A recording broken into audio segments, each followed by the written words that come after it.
Hi I'm back with Hindi SSC board exam question paper. ఈ question paper ఎలా వచ్చిందో discuss చేద్దాం. सेक्शन 1 లో 3 पैराग्राफ्स ఉంటాయి. फर्स्ट पैराग्राफ చూద్దాం. निम्नलिखित गद्यांश पढ़कर दिए गए प्रश्नों के उत्तर एक या दो पंक्तियों में लिखिए. 5 मार्क्स. దీనికి ఆన్సర్ చూద్దాం. भारत कब स्वतंत्र हुआ? सन 1947 में भारत स्वतंत्र हुआ. संविधान की रचना के लिए बनी समिति के अध्यक्ष कौन थे? डॉक्टर अंबेडकर इसका अध्यक्ष है. अंबेडकर कैसे व्यक्ति है? डॉक्टर अंबेडकर मेधावी, न्यायशास्त्र के पारंगत, समाज सुधारक, सौहृदय और समता ममता से पूरित मानवतावादी थे. अंबेडकर का विश्वास क्या था? अंबेडकर का विश्वास क्या था? अंबेडकर का विश्वास है कि जात पात रहित सम समाज से ही देश में सुख शांति की स्थापना हो सकती है. So this is the fourth answer. किस पाठ से लिया गया है? यह पद्यांश हम सब एक के पाठ से लिया गया है.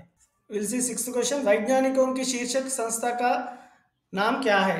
भारतीय विज्ञान कांग्रेस भारतीय वैज्ञानिकों की शीर्ष संस्था है. First answer. भारतीय विज्ञान कांग्रेस की स्थापना कब हुई थी? इसका स्थापना सन 1914 में कलकत्ता में अंग्रेज वैज्ञानिकों द्वारा की गई थी.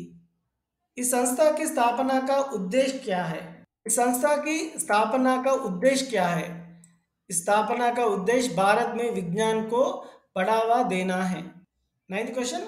अब कितने वैज्ञानिक इसके सदस्य हैं? हजारों वैज्ञानिक इस संस्था के सदस्य हैं. 108वां सम्मेलन कहाँ आयोजित हुआ?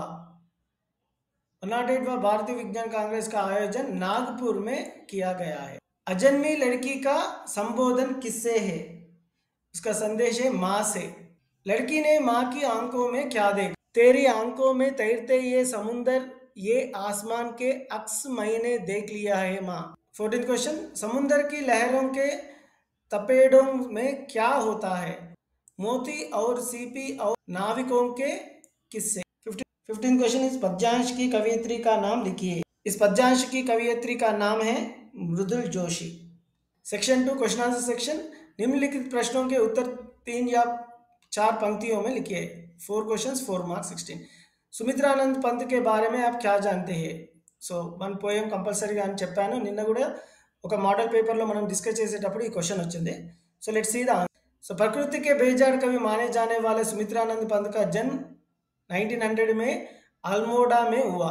साहित्य लेखन के लिए उन्हें साहित्य अकादमी से सोवियत रूस और ज्ञानपीठ पुरस्कार दिया गया है. इनकी प्रमुख रचनाएं हैं वीणा, ग्रंथि, पल्लव, गुंजन, युगांत, ग्राम्या, स्वर्ण किरण, कला और बूढ़ा चांद तथा चिदंबरा आदि. इन्हें चिदंबरा काव्य संकलन पर ज्ञानपीठ पुरस्कार से सम्मानित किया गया है.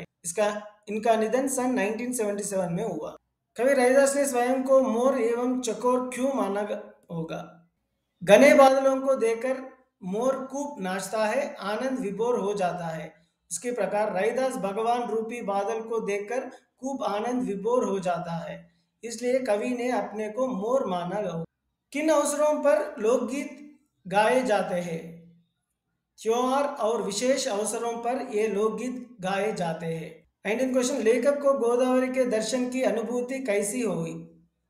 20th question. दिनकर ने मजदूरों के समाज का महत्वपूर्ण अंग माना है. कविता के आधार पर स्पष्ट की. कवि कहता है कि मेहनत और बुझबली ही मानव समाज के एकमात्र आधार है. मेहनत ही सफलता की कुंजी है. मेहनत करने वाले व्यक्ति कभी नहीं हारते, वे हमेशा सफल होते हैं. सारा संसार उनका आदर करता है. उनके सम्मुख पृथ्वी और आकाश भी झुक जाते हैं. श्रमी जीवन की असली संपत्ति समझाने वाले मजदूरों को सुखों से कभी वंचित नहीं करना चाहिए. खून पसीना एक करने वालों श्रमिक को ही पहले सुख पाने का अधिकार है, इसलिए उनको पहले सुख प्राप्त करना देना है. उनको कभी पीछे नहीं रहना देना है. प्रकृति में जो भी वस्तु रखी हुई है वह समस्त मानवों को संपत्ति है. हामिद कैसे स्वभाव का लड़का था? उदाहरण सहित वर्णन कीजिए. हामिद 4-5 साल का दुबला पतला भोला बाला लड़का है. उसका माँ बाप चल बसे हैं. वह अपनी बूढ़ी दादी अमीना की परवरिश में रहता है. उससे कहा गया है कि उसके माँ बाप उसके लिए बहुत अच्छी चीजें लाएंगे। हामिद एकदम अच्छा और आशावान लड़का है। उसके पैरों में जूत तक नहीं है। इनका ऑप्शन का बाल मजदूर की समस्या को समाप्त करने के लिए एपीजे अब्दुल कलाम द्वारा दिए गए सुझावों पर अपने विचार व्यक्त कीजिए। 22nd क्वेश्चन, पर्यावरण संरक्षण में छात्रों की भूमिका विशेष पर निबंध इससे इचारी सृजनात्मक मिठाई की दुकान का विज्ञापन तैयार कीजिए। So this is about the Hindi question paper students. Have a great day.